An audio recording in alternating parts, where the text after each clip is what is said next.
Assalamualaikum warahmatullahi wabarakatuh. Perkenalkan, nama saya Aida Muftataha dengan NIM 11201123 dari kelas Hukum Keluarga Islam D.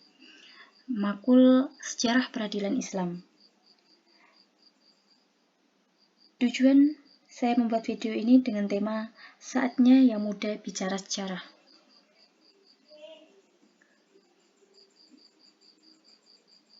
Sejarah Peradilan Islam.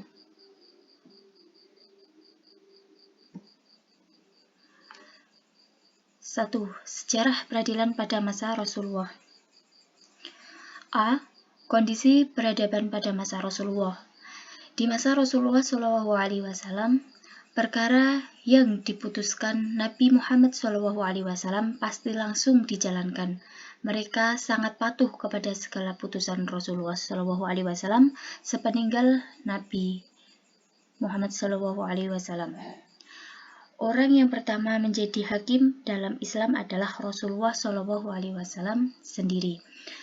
Allah Subhanahu wa Ta'ala menjelaskan dalam Al-Quran Surat An-Nisa ayat 65 bahwa di antara fondasi keimanan seseorang adalah menjadikan Rasulullah SAW sebagai hakim terhadap perkara yang diselisihkan.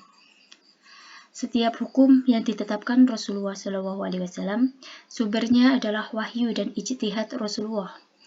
Pembentukan hukum itu ditetapkan sesuai kebutuhan dan Rasulullah SAW bertugas menyampaikan dan menjelaskan sehubungan apa yang telah disyariatkan oleh Al-Quran sebagai sumber hukum pertama. Adapun yang berasal dari sumber kedua yaitu ijtihad Rasulullah SAW. B. Tumbuh dan berkembangnya peradilan Islam pada masa Rasulullah. Awal mula peradilan Islam pada masa Rasulullah adalah setelah Nabi Muhammad SAW diangkat menjadi Rasul, mulailah beliau menyampaikan risalah dakwah kepada penduduk Mekah. Pada saat periode Mekah, Nabi Muhammad SAW menyebarkan agama Islam yang baru diterimanya itu dengan dua cara, yakni secara sembunyi-sembunyi dan terang-terangan. Dakwah secara sembunyi-sembunyi ditempuh karena Nabi Muhammad SAW. Pada saat periode Madinah, pertumbuhan masyarakat Islam di Madinah sebagai pancaran langsung dari Islam sekaligus hasil langsung dari pendidikan Islam yang turun dari sisi Allah Subhanahu wa Ta'ala dalam bentuk syariat, aturan dan pengarahan yang sejalan dengan tuntutan dan masalah masyarakat yang selalu muncul serta yang bersumber dari Nabi Muhammad SAW meletakkan dasar-dasar masyarakat Islam di Madinah. Pertama, Nabi Muhammad mendirikan masjid. Kedua, Nabi Muhammad mempersatukan dan mempersaudarakan antara kaum Ansor dan Muhajirin.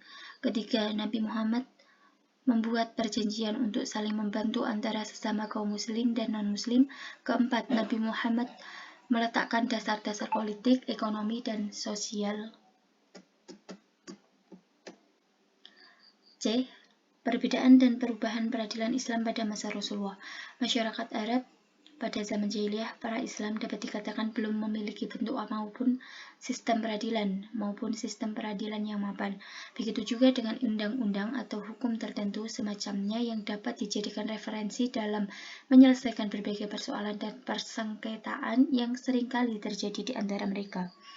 Dalam masa pra-Islam, sistem peradilan menggunakan tradisi dan kebiasaannya berlaku di masing-masing kabilah atau suku. Di masa Rasulullah SAW, perkara yang diputuskan Nabi pasti langsung dijalankan. Mereka sangat patuh kepada segala putusan Rasulullah SAW sepeninggal Nabi. Yang kedua itu sejarah peradilan pada masa Khulafaur Rasyidin. Kondisi peradaban pada masa Khulafaur Rasyidin. Khulafaur Rasyidin kepemimpinan pada masa Khalifah Abu Bakar, Umar bin Khattab, Utsman bin Affan dan Ali bin Abi Thalib serta kontribusi masa Khulafaur Rasyidin dalam peradaban muslim. Hasil dari penelitian ini antara lain: pertama, Khulafaur Rasyidin bermakna pengganti Rasul yang cendekiawan. Penggagas nama Khulafaur Rasyidin adalah orang-orang muslim yang paling dekat dengan Rasul serta meninggalnya beliau. 4 tokoh sepeninggal Rasul itu merupakan orang yang selalu mendampingi Rasul ketika beliau menjadi pemimpin dan dalam menjalankan tugas. Kedua, dalam kepemimpinan Abu Bakar, ia melaksanakan kekuasaannya bersifat sentral, kekuasaan legislatif, eksekutif, dan yudikatif terpusat di tangan khalifah. Ia juga melaksanakan hukum dan selalu mengajak sahabat-sahabat besarnya untuk bermusyawarah. Kepemimpinan Umar bin Khattab menerapkan prinsip demokratis dalam kekuasaan, yaitu dengan menjamin hak yang sama bagi setiap warga negara. Kepemimpinan Utsman membangun bendungan untuk menjaga arus banjir yang besar dan mengatur pembagian air di kota-kota. Ia juga membangun jalan-jalan, jembatan-jembatan, masjid, dan memperluas masjid di Madinah. Prestasi yang terpenting pada masa Khalifah Utsman adalah menulis kembali Al-Quran yang telah ditulis pada zaman Abu Bakar. B. Tumbuh dan berkembangnya peradilan Islam pada masa Khulafaur Rasyidin. Yang pertama, Khalifah Abu Bakar Ash-Shiddiq. Pada masa pemerintahan Abu Bakar Ash-Shiddiq, keadaan umat Islam tidak jauh berbeda semasa Rasulullah SAW, sehingga tidak tampak adanya perkembangan-perkembangan di dalam hukum Islam, khususnya di dalam masalah peradilan. 2. Khalifah Umar bin Khattab. Pada masa Umar bin Khattab, kondisi politik dalam keadaan stabil, usaha perluasan wilayah Islam memperoleh hasil yang gemilang. Wilayah Islam pada masa Umar bin Khattab meliputi semenanjung Arabia, Palestina, Syria, Irak, Persia, dan Mesir. Ketiga, Khalifah Utsman bin Affan. Para pencatat sejarah membagi masa pemerintahan Utsman bin Affan menjadi 2 periode. 6 tahun pertama merupakan masa pemerintahan yang baik dan 6 tahun terakhir adalah merupakan masa pemerintahan yang buruk. Khalifah Ali bin Abi Thalib. Ali memerintah hanya 6 tahun. Selama masa pemerintahannya, ia menghadapi berbagai pergolakan. Tidak ada masa sedikitpun dalam pemerintahannya yang dikatakan stabil. C. Perbedaan dan perubahan peradilan Islam pada masa Khulafaur Rasyidin. Di masa Rasulullah SAW, perkara yang diputuskan Nabi pasti langsung dijalankan. Mereka sangat patuh kepada segala putusan Rasulullah SAW sepeninggal Nabi SAW. Orang yang pertama menjadi hakim dalam Islam adalah Rasul sendiri. Setelah wafatnya Nabi Muhammad, status sebagai Rasul tidak dapat diganti oleh siapapun. Hatami al-Anbiya wa al-Mursalin. Tetapi kedudukan beliau yang kedua sebagai pemimpin kaum muslimin mesti segera ada gantinya. Orang itulah yang dinamakan khalifah, artinya yang menggantikan Nabi menjadi kepala kaum muslimin, pimpinan komunitas Islam, dalam memberikan petunjuk ke jalan yang benar dan melestarikan hukum-hukum agama Islam. Dialah yang menegakkan keadilan yang selalu berdiri di atas kebenaran. Perubahan dalam corak pemerintahan dan Islam semakin berkembang. Khulafaur Rasyidin yang terdiri dari Abu Bakar Ash-Shiddiq, Umar bin Khattab, Utsman bin Affan, serta Ali bin Abi Thalib. Yang ketiga yaitu sejarah peradilan pada masa Bani Umayyah. A. Kondisi peradaban pada masa Bani Umayyah. Dinasti Bani Umayyah yang didirikan oleh Muawiyah berumur kurang lebih 90 tahun, dan pada zaman ini ekspansi yang terhenti pada zaman kedua khalifah terakhir dilanjutkan kembali. Khalifah-khalifah besar dari dinasti Bani Umayyah adalah Muawiyah bin Abu Sufyan, Abdul Malik bin Marwan, Al-Walid bin Abdul Malik, Umar bin Abdul Aziz, dan Hisham bin Abdul Malik. Ekspansi pada zaman Muawiyah dapat menguasai daerah Khuraisyan sampai ke Afghanistan dan Kabul. Ekspansi ke timur yang dilakukan Muawiyah kemudian dilanjutkan oleh Khalifah Abdul al-Malik. Dia mengirim tentara menyeberangi sungai Osus dan dapat berhasil menundukkan Bal sampai Samarkand dan Punjab sampai ke Multan. B. Tumbuh dan berkembangnya peradilan Islam pada Bani Umayyah. Cikal bakal berdirinya dinasti Umayyah dimulai ketika masa Khalifah Ali. Pada saat itu Muawiyah yang menjabat sebagai gubernur di Damaskus yang juga menjadi kerabat Utsman menuntut atas kematian Utsman. Dengan taktik dan kecerdikannya, ia mempermainkan emosi umat Islam. Muawiyah tidak mau menghormati Ali dan menyudutkannya pada sebuah dilema, menyerahkan para pembunuh Utsman atau menerima status sebagai orang yang bertanggung jawab atas pembunuhan itu, sehingga ia harus diturunkan dari jabatan khalifah. Terbentuknya dinasti Umayyah merupakan gambaran awal bahwa umat Islam ketika itu telah kembali mendapatkan identitasnya sebagai negara yang berdaulat. Juga merupakan fase ketiga kekuasaan Islam yang berlangsung selama lebih kurang 1 abad, dari 661 sampai 750 Masehi. Perubahan yang dilakukan tidak hanya sistem kekuasaan Islam dari masa sebelumnya, masa Nabi dan Khulafaur Rasyidin, tapi juga perubahan-perubahan lain di bidang sosial politik, keagamaan, intelektual, dan peradaban. Yang C, perbedaan dan perubahan peradilan Islam pada masa Bani Umayyah. Dalam daulah Bani Umayyah yang terpusat di Damaskus telah diperintah oleh 14 orang khalifah. Namun di antara khalifah-khalifah tersebut yang paling menonjol adalah Khalifah Muawiyah bin Abi Sufyan, Abdul Malik bin Marwan, Walid bin Abdul Malik, Umar bin Abdul Aziz, dan Hisham bin Abdul Malik. Sedangkan dalam masa Khulafaur Rasyidin dinamakan khalifah, artinya yang menggantikan Nabi menjadi kepala kaum muslimin atau pimpinan komunitas Islam. Dalam memberikan petunjuk ke jalan yang benar dan melestarikan hukum-hukum agama Islam, dialah yang menegakkan keadilan yang selalu berdiri di atas kebenaran. Perubahan dalam corak pemerintahan dan Islam semakin berkembang. Khulafaur Rasyidin yang terdiri dari Abu Bakar As-Siddiq, Umar bin Khattab, Utsman bin Affan, serta Ali bin Abi Thalib. Selanjutnya yang keempat, peradilan Islam pada masa Abbasiyah. A. Kondisi peradaban pada masa Bani Abbasiyah. Pada masa dinasti Abbasiyah inilah perhatian pada ilmu, pengetahuan, dan filsafat Yunani memuncak, terutama pada zaman Harun al-Rasyid dan Al-Ma'mun. Buku-buku ilmu pengetahuan dan filsafat didatangkan dari Bizantium, kemudian diterjemahkan ke dalam bahasa Arab. Kegiatan penerjemahan buku-buku ini berjalan kira-kira 1 abad.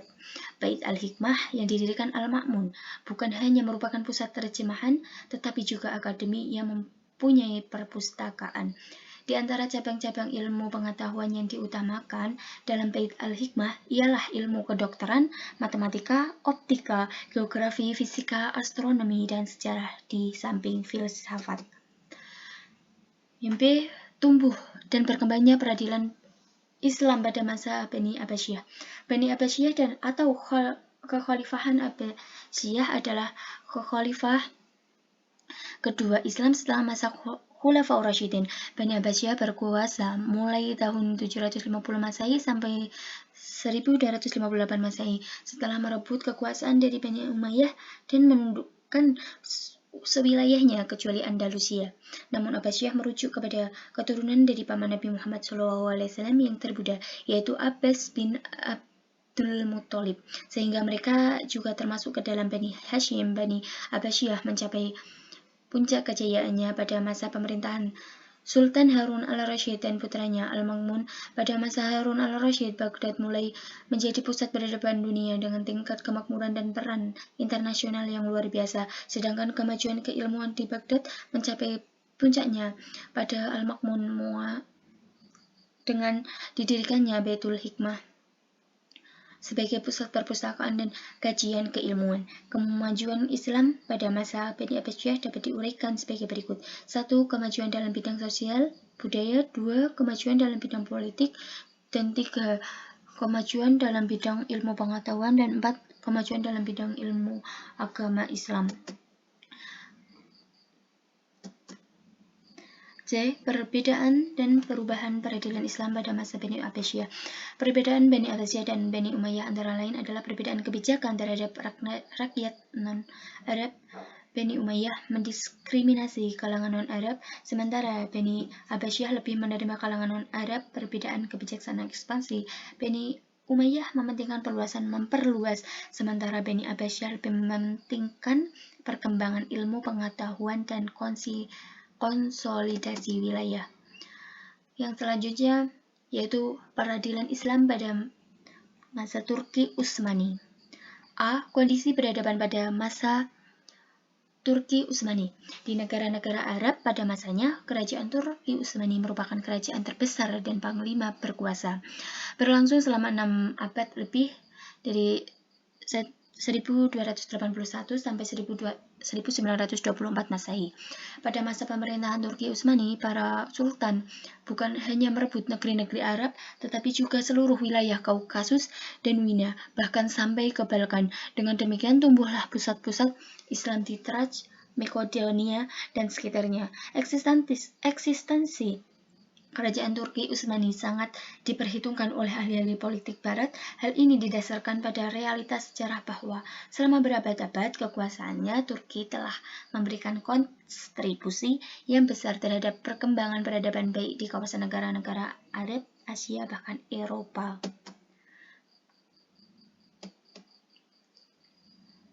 Yang B. Tumbuh dan berkembangnya peradilan Islam pada masa Turki Utsmani. Kerajaan Turki Utsmani pada awalnya hanya memiliki wilayah yang sangat kecil, namun dengan adanya dukungan militer, tidak beberapa lama Turki Utsmani menjadi kerajaan yang besar bertahan dalam kurun waktu yang lama. Kemajuan dan perkembangan ekspansi kerajaan Turki Utsmani yang demikian luas dan berlangsung cepat itu diikuti pula oleh kemajuan-kemajuan dalam bidang-bidang kehidupan yang lain. Di antaranya sebagai berikut: 1. Bidang kemiliteran, 2. Bidang pemerintahan, 3. Bidang ilmu pengetahuan, 4. Bidang budaya, 5. Bidang keagamaan. Puncak kejayaan Turki Utsmani terjadi pada masa kekuasaan Sulaiman Al-Qanuni. Beliau raja yang sangat terkenal di dunia dan juga penguasa yang soleh. Sedangkan periode kemundurannya dimulai karena terjadinya perjanjian Karthus pada tanggal 26 Januari 1699 antara Turki Utsmani dengan Australia, Polandia, Venesia, dan Inggris. C. Perbedaan dan perubahan peradilan Islam pada masa Turki Utsmani. Masa pemerintahan dinasti Abbasiyah, kebijakan terpenting yang dilakukan Khalifah dinasti Bani Abbas yaitu Al-Mansur adalah memindahkan ibu kota pemerintahan ke Baghdad pada tahun 762 Masehi. Ada beberapa hal penting yang dilakukan oleh Khalifah Bani Abbas dalam menjalankan pemerintahan. Dalam melaksanakan kekuasaan pemerintahan Turki Utsmani, penguasa Imperium Utsmani bergelar Sultan dan Khalifah sekaligus. Sultan untuk masalah duniawi dan Khalifah untuk masalah keagamaan. Kebijakannya diambil negara terlebih dahulu didiskusikan dan dibicarakan dalam lembaga Divan-i Humayyan.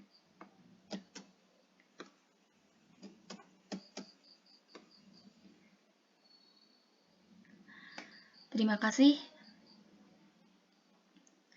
Sekian dari saya. Mohon maaf atas segala kekurangannya. Wassalamualaikum warahmatullahi wabarakatuh.